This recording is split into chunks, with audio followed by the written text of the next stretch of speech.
Ladies and gentlemen, welcome back to the Wacky Wonderful Show. I'm Wyatt, and this is Joe. What up, y'all? We're back again to do another show. We are. And once again, it's week three. Yeah. Of Arcane. If I'm being honest, editing these, doing clips, doing the show, coming up with concepts, talking with you about concepts, I feel like I'm on week 9. Yeah. But it's only week 3. Means we got one more after this. I gotta say, I've been enjoying Arcane not only because the content is incredible, but also because YouTube does not block or copyright anything from Arcane. Yeah, it's really nice. I don't know why. We can just throw up clips, video and audio of Arcane and no copyright. I mean, maybe if you threw up just a full watch of the whole episode? Like the whole episode or the enemy music video. Maybe. But not just scenes. Not just scenes, no. Not just scenes, man. It's free reign. And I keep testing it. Every week when I have a new clip, I keep testing it. And it's like, no copyright claims. Heck yes. So, what are you excited about for this week? What I'm excited about for this week is I actually am doing something new for this show that I've never done before on a video. Okay. I'm talking about kind of the difference between props and set design. Yeah. And I'm going to be pointing out a really interactive prop scene from Arcane and also kind of exploring some of the ideas of previous animation when it comes to set design and prop work when it comes, in the animated world. Yeah. And then looking at what we see today with Arcane with all this new 3D animation and how just it's gone so far. Well, I mean, just you notice in the old cartoons, if something's background, you can tell, and if it's a prop, it's about to be a prop. Exactly. It just looks a little bit different, a little bit more color, or the lines are a little bit more bold or something. I got a picture that I will show in my clip for that very thing. So I'm gonna be honest. Yeah. I was singing really heavily on the way home, so my voice. It'll be all right. My just voice have a little feels bit of funny. hoarseness. Be a little hoarse. If my voice cracks a little bit, you guys know it's from me just singing. Just singing, fist pumping. Enemy. Yeah. Or whatever's on getting the ready radio. Getting ready. They're probably not playing that song on the radio. At least not yet. I haven't heard it. They've stopped playing as much Imagine Dragons lately. I hear Imagine Dragons on the radio. Must just be me or the city I live in. I'm going to be talking about some, what would you call it? Concepts? Concepts. I'm always going into concepts. The thing is, I think this might be one of the strongest you brought to the table in a while. You're going to be breaking down 3, what was the terms you used? 3 tricks? 3, ideas. 3 ideas that you can apply to a story. Like if you're writing a story or if you're looking at a story and trying to break it down or understand how a story's crafted, you're bringing 3 big concepts to it that you have explored and defined through the story of Arcane. Yeah, it's sort of a way of thinking about a story, whether it be your own or something you're writing, and applying these concepts to that so that you can either help yourself analyze whatever you're watching or writing and really just sort of explore how to move a story or the creative process how to sort of round out a world almost. So it feels satisfying. It's satisfying. It's satisfying. Yeah. I'm always going to pull that out of my back pocket. So real quick, I think I don't have the exact clip that you were hoping for that I would bring to the table when we did the pre-planning, but I do have a pretty good one. Ooh. It's the scene where Vander comes next to the little guy or a fella in the lanes who has a service and he's trying to be cheated out of his service. Okay. You know which one I'm talking about? He comes to the table and he tells him, hey, essentially, I'm Vander. You all know who I am. Stop screwing with this guy. Yeah. And they end up paying this man what he's worth. Okay. So it's kind of a Vander keeping the peace. Keeping the peace in the bar. That's right. Okay. That's right. So I'm going to be bringing that scene to the table. The reason I chose it, there's a lot of props in this one. Okay. There's a lot of interaction with a lot of different things. So I think it's worth talking about. Good. You know. Any other thoughts before we get into the content, my man? I'm really just I'm kind of excited to get started on this one. I think we got some really strong material for you guys. Absolutely, it's going to be really good. I think so. Yeah. So we'll go ahead and get into it. I'll go first, and then Wyatt will be coming in after me, and we will be back at the end to be together once again, wrap up our thoughts, and just enjoy this episode. We love you, and we'll see you together at the end of the video.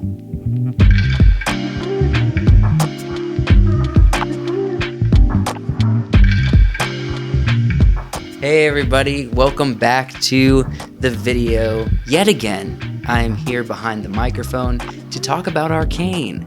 This is video number 3 that I'm discussing and analyzing scenes from Arcane, learning concepts to filmmaking. The reason I do this is because I believe that if you watch films or shows that are made well and you know how to analyze them, you know what to look for, well then you can start learning the filmmaking craft that you can start applying to your own projects or your own movie watching experience tomorrow. Things really just have to be pointed out to you for you to really understand. And so that's what I'm here to do. Today, I'm actually going to be looking at props. And the reason why I'm doing this is because props play a huge part in cinema. I mean, it started back in the old days when there was just theater and people were on stage and they're like, what do we call this item? We'll call it a prop. Well, what do we call the back wall? What do we call this plant sitting here that's just helping the aesthetic? So I wanted to start by giving you a definition of prop, and then I'm going to contrast it with another thing that a lot of times people get confused. A prop is an innate object that an actor interacts with in a film.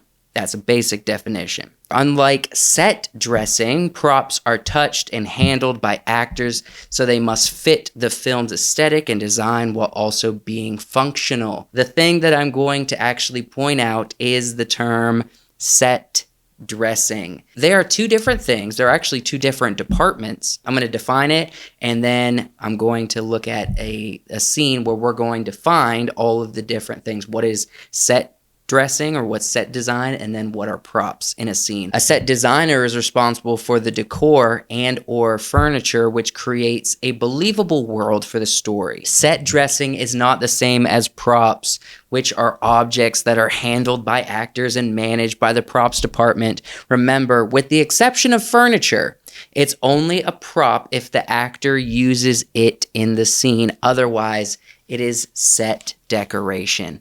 And the cool thing about this scene from Arcane is we actually have an example of that today. When it comes to animation, obviously this is different. Like, that's obvious in live action, but in animation, you kind of have to think these up and you have to animate them also. Wyatt, my friend, he actually pointed out to me that in the old cartoons, it was clear what was background and what was going to be a prop. The prop in this circumstance is actually the honey jar and the honey. Now, if you compare it to the background, it's a lot more vibrant. It actually has less detail. In current times, where you have the assistance of computers and 3D animation, we get so much more detail. And the lines between what we see in these old cartoons where the background and the props, the set design and the props are very obvious, which is which, it's becoming a little less obvious now. So before we watch the clip, let's look at this screenshot from Arcane. Notice the detail of the background. The depth is believable. The exposure is believable. And I actually even want to point out, they chose to create set design for something that's actually props later on. Over Violet's head, you have that record player. We actually see that later on, years later, after Vander's death, in Jinx's lair, where she listens to music on. And so with that said, now that we know the difference between set design or set dressing and props, let's watch a scene and analyze it.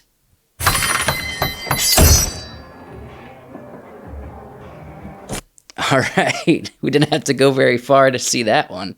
So right off the bat, even though they're not physically touching it, obviously we got the coin and as well as this blade. Those are the two first introduction props.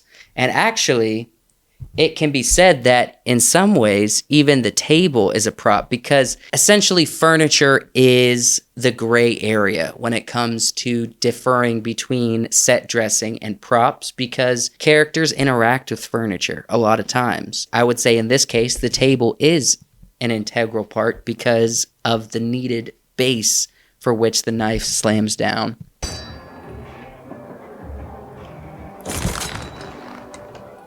Make your choice.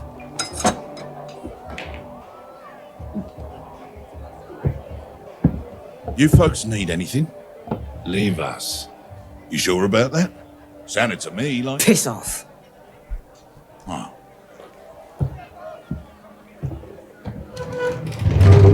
So Vander goes and gets a chair. Another case of literally physically interacting with furniture. In this case, I'd say the table and the chair are both props, even though traditionally they're more set dressing. But for this scene, they're props. I think I know what you need. You don't seem to listen, A bit of advice. Don't threaten the guy who pours the drinks. So all of this back here, that's over the shoulder with these barrels and this cool texture, they don't ever interact with that, but there is actual shadows from them being casted on the background. There's detail in the little flickering of the candle that's on the table, that's the light source. A lot of times the backgrounds are hand-drawn still. They've created, like I was saying earlier, they've created a hard definition in the past of what's background and what's foreground, what's props, what's characters. Now they're blending together. You can almost not notice they're not going to interact with this at some point. It's almost impossible to know if this is ever going to become important during the scene.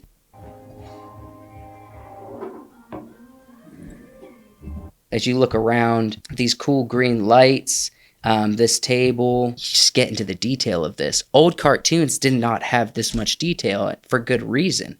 I mean, even look up here. This is all just background, but look at there's some cool light sources going on up here, and we don't even know what from. But look at how much detail they put into this. Check out this guy's shoulder right here.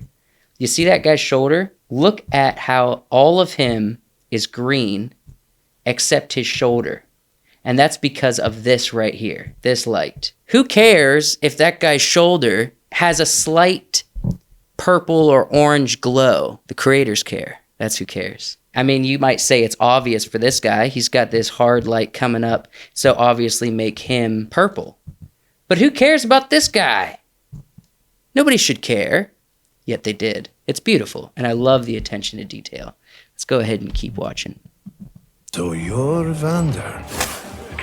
How? All right, introducing another prop, kind of two props. You get the match, and then you have the pipe. This prop actually is maybe next to the knife, the main one of the scene. And it's kind of cool because the lady, she brings a knife, a very opposing force. And then Vander brings his pipe, which is kind of, we see later on, as the unifier. So it's like the solution, or it's kind of like his weapon, but it's not a weapon of offense. It's a weapon of uniting, I guess. It's a weird way to put it, but let's keep watching.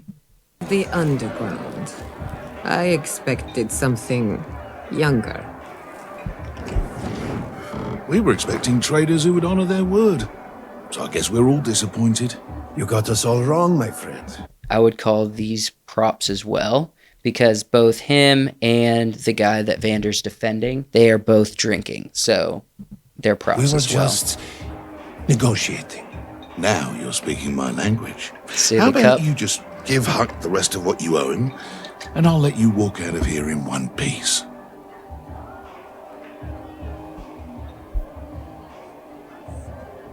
Do we I love the have a tension. deal?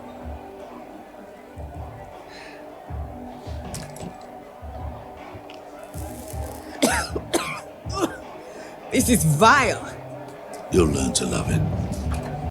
Like I said, she brought a knife, which is very offensive, and he brought a pipe that he shares with her, and it kind of brings them together even if the tensions are still kind of high. And so it's cool how they even create a head-to-head sort of narrative between these two inanimate objects, between his pipe and the knife, and what they represent. I've taken quite a bit of time to talk about the difference between props and set design, and it might not be all that's necessary to just quickly define those two. But I think it's really fun to watch a scene, as I'm going to continue doing, watch a scene, enjoy the scene, and also point out the cool details with set dressing, with props that are used, with stories that they're telling with props, like with the pipe, with the knife, and then even in the set dressing they have with that, in that picture I showed earlier, with the speaker system, that big record player speaker system that comes in later on down the road, years later, in Jinx's lair. And so it's cool just to tell a story. It's cool to have the details in there that audiences like us can dig into, find, enjoy, and learn what the creators were trying to tell us there. So I hope you enjoyed this video. If you did, I ask you to like the video. Let me know what if there's a potential scene you'd ever like me to see, review, or analyze, or if there is a filmmaking trick or concept that you would like to hear me break down for you. Subscribe to the channel, and I'd really appreciate it. Next, we have Wyatt coming in, and he's going to talk about 3 tricks to developing a story, essentially, that Arcane has brought to the surface for him. So he's going to present that to us. Stick around. He'll be here in just a minute.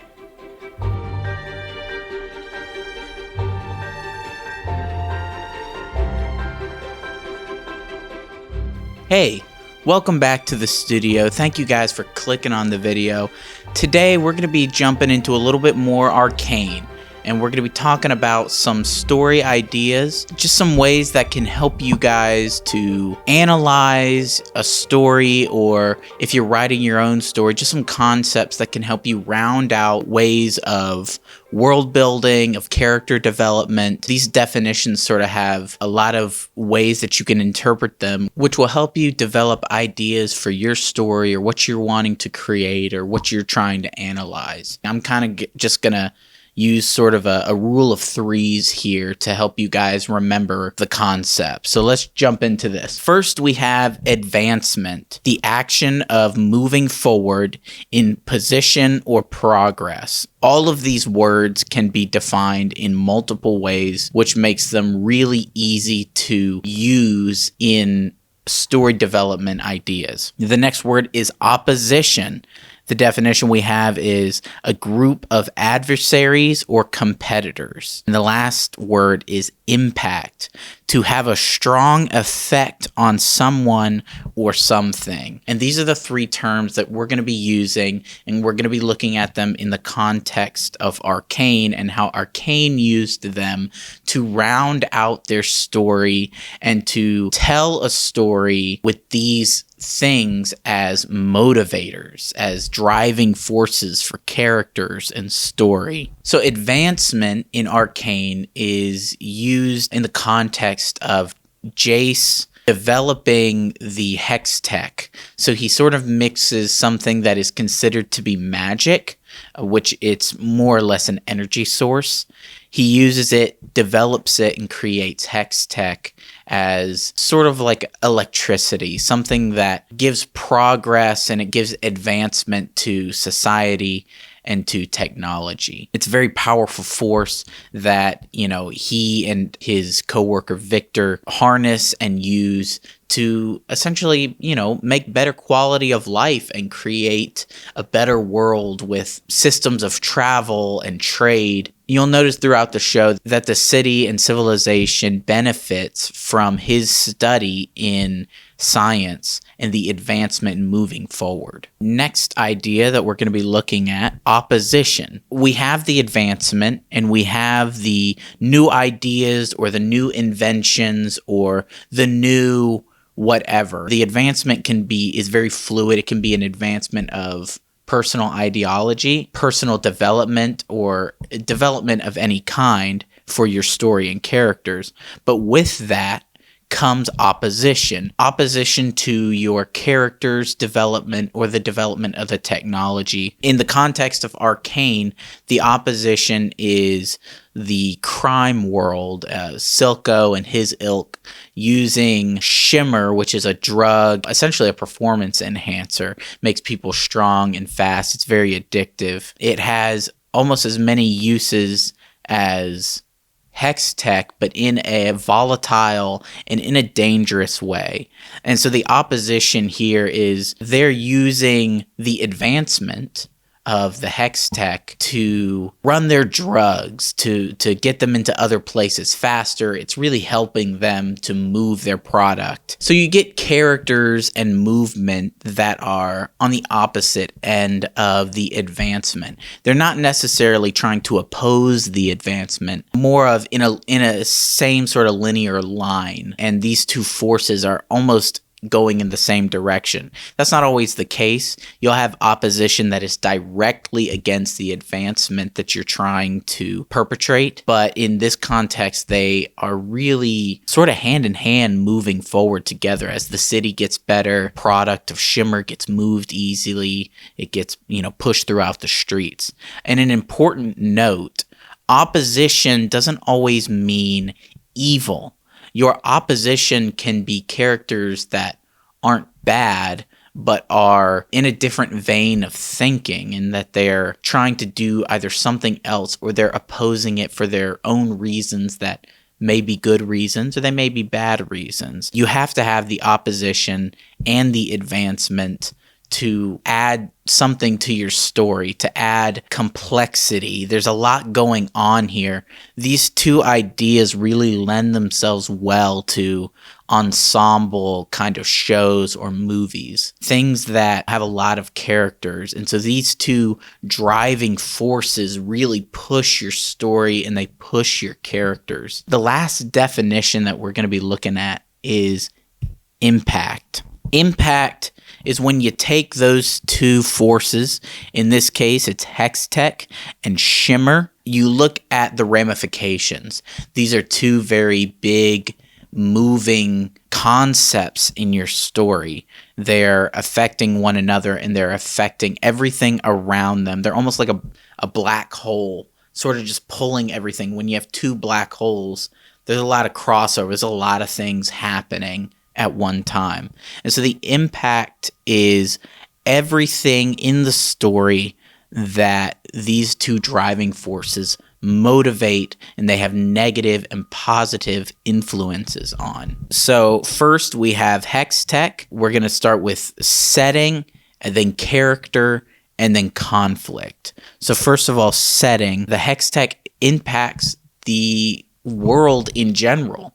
It is a great power source that people are using to advance technology, to advance quality of life. They're using it to travel great distances, have immense trade around the world with other cultures and things that they weren't able to do before by traditional means. And so we see after the time jump that Hextech has serious influences on the society as a whole with their transportation, with their technology. Next, we have characters. There's a lot of characters who are impacted by Hextech, but namely, we're just going to look at Jace. He's the inventor. After seeing a magician using these crystals to teleport him and his mother from a dangerous situation to a safe situation. And he sees how this technology can be used to help people and to save people. And so after the time jump, we notice his quality of life and his position has advanced much higher than it would have if the technology had failed. His voice is being heard. He eventually goes on to the Council of Piltover and is able to make, change amongst the society. Finally, we have the conflict. How does the advancement affect the conflict? Now, we know that Jace is primarily against making weapons with the Hextech technology. We know that this society isn't in an era of war. They're not in wartime. Making weapons right now is scary to Jace and to Victor, that their technology, which is being used to help people, could be used to hurt people. But we noticed later on in the show when it comes time for Jace to lay the beat down on someone, that he does use his technology to create incredibly powerful weapons. He's from a family of builders and blacksmiths and forgers. Their emblem is a hammer. So he creates a hammer powered by the Hextech. It's incredibly destructive and has, capabilities that allow it close range and long range effectiveness. And that's how the advancement of Hextech affects everything around it, your setting, your characters, your conflict. It moves through all of these ideas and affects everything around it. And that's a really important thing that you should look for if you're watching something. How does the advancement affect the environment? Next, we're just going to look at the opposition. How has the opposition changed the setting? How has it changed the characters? And how has it changed the conflict? I wasn't able to get a nice big full picture here. All the way to your left is a picture of a character looking down into the lanes. The lanes has been affected heavily after the movement of Shimmer through the city has become more widespread. Buildings are bigger, much more movement in the streets. It seems like vices and crime are much more prevalent in the streets. And so you'll notice when they do scenes in Arcane of Vi jumping across the roofs in the city, just how massive the lanes look in comparison to how they looked before the time jump. Next, we have characters. Shimmer, it's not invented by, but it is propagated by Silco. He's been the one pushing the drug, using it and its effectiveness to his own benefit. And he's really risen up in the world. You notice that he sort of commandeers the bar that Vander owned and uses it as his base of operations. Like Jace has jumped up in the world. The Shimmer and the money that he's gained from it has affected him greatly. Also, it's affected the Chem Barons who he interacts with in the show and affected their wealth. And lastly, we're looking at Sevica, who is one of Silco's henchwoman. She's sort of his right hand, the one who is by his side defending him. The Shimmer, after she loses her left arm in an explosion from Hextech, actually, her arm is replaced with technology Shimmer hybrid to make her an incredibly dangerous and effective fighter. So much like Jace's Hextech technology, making his hammer, being incredibly dangerous with it, Sevica's right arm has become an incredibly dangerous and effective weapon for her. And those are the advancements that are made by the power source. You'll find that these things, these concepts, can be used in a multitude of different ways. There's plenty of examples that you can look at, and you can apply these concepts to them. Advancement, opposition, and impact. These are ideas that motivate not just characters. We looked at character motivations last time and sort of contrast and reflection for characters and how that pushes them forward. But this is more of how do you motivate your environment? How do you motivate this world, and how do you get everything spinning? How do you get things turning? How do you get these characters and these settings and these ideas thrown into a whirlpool, mix it up, and see how it works? I mean, you could take almost any example and just see if you can apply it to that example. If you took, say, The Mandalorian, what's the advancement in the show? I would say the advancement is a character advancement where the Mandalorian finds Grogu, who is the baby Yoda, and has to protect him. And the opposition are the people who want to use that creature's power to their own end. And the impact is what happens in the story because of that advancement of characters. And you can see that these are easy concepts that you can use to analyze films, analyze TV shows, and write your own stories. If you're looking at your story and you're wondering, how do I get better results out of what I'm writing? Apply some of these ideas and see where it gets you. See if that helps you motivate your environment and your characters. It's a really great way of using simple words and simple definitions to great effect in all sorts of scenarios. So if this video helped you, if it, was enlightening, leave a comment down in the description. Tell me some ideas that you guys think that helps motivate story and helps motivate environment. I'm really curious to hear your guys' opinion on driving story ideas. I really appreciate you guys watching. If you liked the video, leave a like. Make sure to subscribe to the channel, and we'll see you guys next time.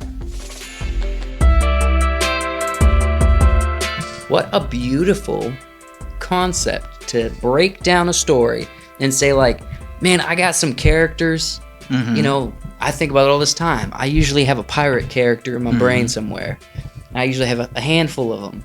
Then I have some, I don't know, Viking or Tyrion Lannister that needs to enter the world. And I'm like, well, how am I going to create conflict? Well, I'm like, well, what's going to be the advancement? What's the opposition to it? And what impact, does this have on my characters? Does it have on my story in the world? People don't think about those terms. No, they don't. And so if you think about the terms, when you're coming up with an idea, it helps you to craft a world. Yeah. It helps you to craft sort of a linear storyline. Yeah. And you'll notice in Arcane the impact that the Shimmer and the Hextech have. It's huge. It's huge, and it varies. I almost drew up a what do you call it, like an axis, like an XY axis, and I was like, all right, so here are the characters from the lanes on this side of the X axis, and here are the characters from the top side on this side of the Y axis, and then I'm like, here's Shimmer and here's Hextech, and I was like, how do you plot these characters on the line? How do you plot them? Vi is from the lanes, but she uses and she's impacted by Hextech, or the corrupt official sheriff guy. He's from topside, but he's affected by Shimmer. And I was almost gonna just plot all the characters on different axes. Yeah, that's smart. Honestly, it answers a lot of questions. If you're thinking about writing your own story, you end up saying like say you want to write a story and you want it to be tragic. Yeah, you want it to not be a happy ending. Well, then, if you create whatever advancement that you're going to have for your story, the opposition, you just have to craft it to say the opposition's going to come out on top, Well, not even necessarily, because the advancement, the technology in Arcane, the Hextech, creates conflict at the very beginning.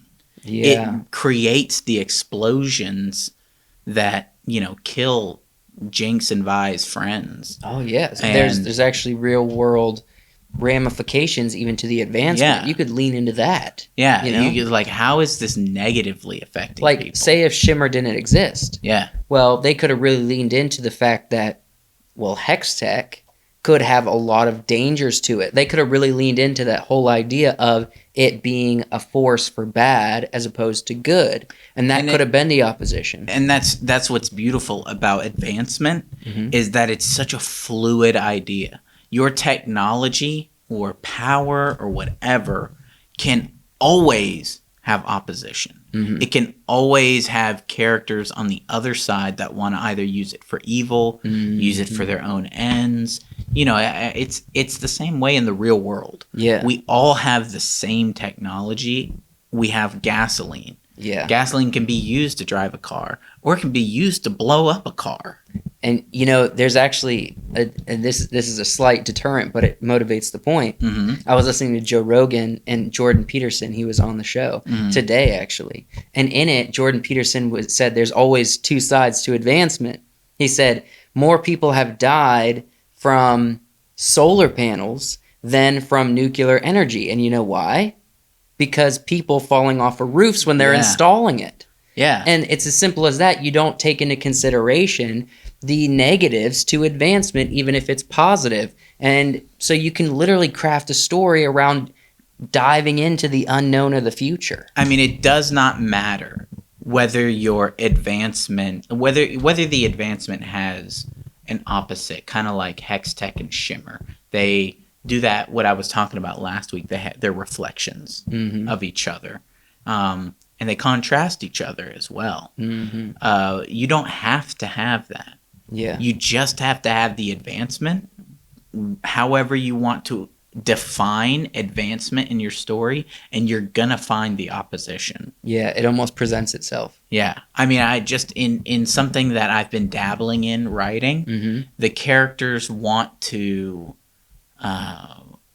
they want to move against the negative ideals of the current regime, and that's advancement, right? And But what kind of problems does that bring?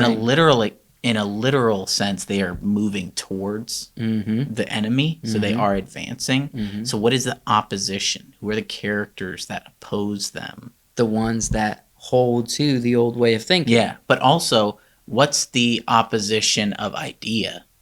Not just the opposition of character, you know? And conservative ideas.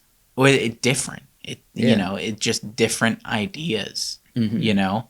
And that's what impact is. How do those two things collide? How does it impact the characters that you've created? Like, if you say... I mean, how does that impact the environment? You could have a nuclear bomb go off. That's conflict from these two forces clashing. Yeah. And it's literally affecting the landscape. How do your characters move through that? You know? These are the kind of things I was thinking of when I was writing out this episode. Yeah.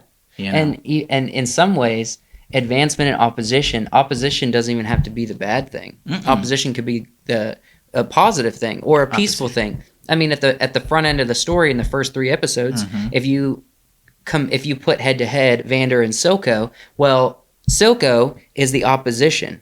Yeah. Silco's the advancement and Vander's the opposition. Silco is saying, I want to advance in the future. I want to create, turn the lanes into something. Willing to do whatever it takes. Exactly. I'm willing to continue what we set out to do. And Vander has said, no, I'm more of a family man. I'm going to keep the peace. And so that advancement that Silco brings, which is kind of a negative thing, ultimately leads to Shimmer. The opposition is Vander, you know? Yeah, I mean, look at something like Terminator. The advancement is time travel and robots. Literal technology advancement. Yeah. But the opposition is John and Sarah Connor. And in the second one, the other Terminator. Yeah. It can be applied to everything. So fluid. So you could almost say, what's my big idea? Advancement, opposition, impact. Then break it down. How are each characters? What are they having advancement, opposition, impact? And then even further than that, like what I was talking about, what is the I don't know, the props? You know, how do you tell this story through props? You actually had these 3 ideas in that video. Exactly. Okay? Like, the advancement was the characters, you know, getting into a conflict. And the one lady, you know, she makes the first move. That's, you know, kind of the advancement there. Vander's the opposition. And the impact is how they interact. The impact is also the end result. And the end result. It's the people who were going to stab the guy in the back that was working for him. They have to pay. The guy that was doing the work, he gets paid, and the impact is Vander gets a little bit more respect in the community from the end of it. You know what I mean? So it's super cool. You can literally break it down to everything. It's really fun, and if we jump into like your bit a little, I didn't even notice that dude's shoulder. That dude's, I mean, you really. The modern artists they're killing it. They are killing it, man. I mean, do you know how much more effort? Like, it probably took an extra 2 to 3 hours to make sure that light bouncing on his shoulder just looked correct. Yeah. You know? Well, I mean, and you know, you talked about it a little in the video, but you know, the backgrounds are drawn. You know, but the characters are 3D. The animators have to go in and they have to match the aesthetic of the characters to the background, and it's almost seamless. Or they could go the other way. They could match the background to the characters. They got to make everything look the same so that your characters look like they're moving and interacting inside a living world. Yeah, which is a new layer to the animation world that live action doesn't have to have a problem with. Yeah. You know, with live action, you have the issue of making sure your background is interesting, it's not distracting, and it's lit appropriately to make your image look beautiful.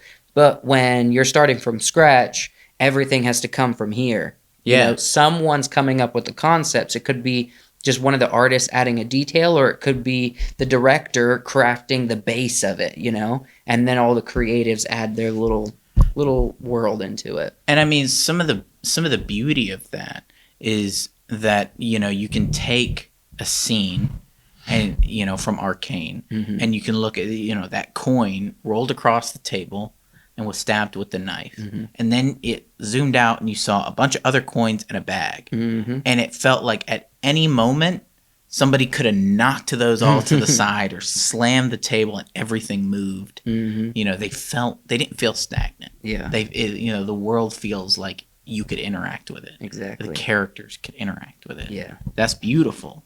Everything about this show, man, the storytelling is magical. It's so well thought through. It's so well crafted. And like I said last week, if you haven't seen last week's video, you should definitely check it out. But like I said last week, the visual storytelling is on point with the show. When you first watch something, you're like, oh, this feels like a cartoon. The dialogue seems pretty surface level. But pay attention to what they're saying. Yeah. Then pay attention to what they're not saying, and all of a sudden you realize the genius behind the writing of this show. Then pay attention to how they're lighting scenes, where they're putting props in the scenes, what's motivating these scenes. Notice what's the setting, advancement, the opposition, the impact. What's the contrast and reflection. This show has so much, and it's such a great example. It's so easy to use it as an example for storytelling, for visuals, for and character development. For us, I mean, and YouTube allows it. So it has everything. Yes, exactly. It has everything. And it's a wonderful opportunity to be able to take a show that gives you everything. Absolutely. It gives you the characters and the visuals and the motivations so that we can look at it, analyze it, think about it, you know, and talk to you guys about it. Absolutely. So that you guys can be like, oh yeah, that was, you know, I didn't even think about how the knife and the pipe. They're telling their own story. They were opposed to each other. Like they're telling a completely different story. Exactly. The props were telling a story that's motivating what the characters are feeling, what they're saying to each other, what the whole vibe of the scene is. So pay attention. It's worth it to pay attention. It's worth it to learn how to pay attention. And while we continue to learn to pay attention, join the journey with us by simply subscribing to this channel. Watching more videos like this that we create. And if you really want to get in on the action, we got a Patreon. The link is in the description. Get on comments, or even go to, Patreon has a section where you can comment. Yeah.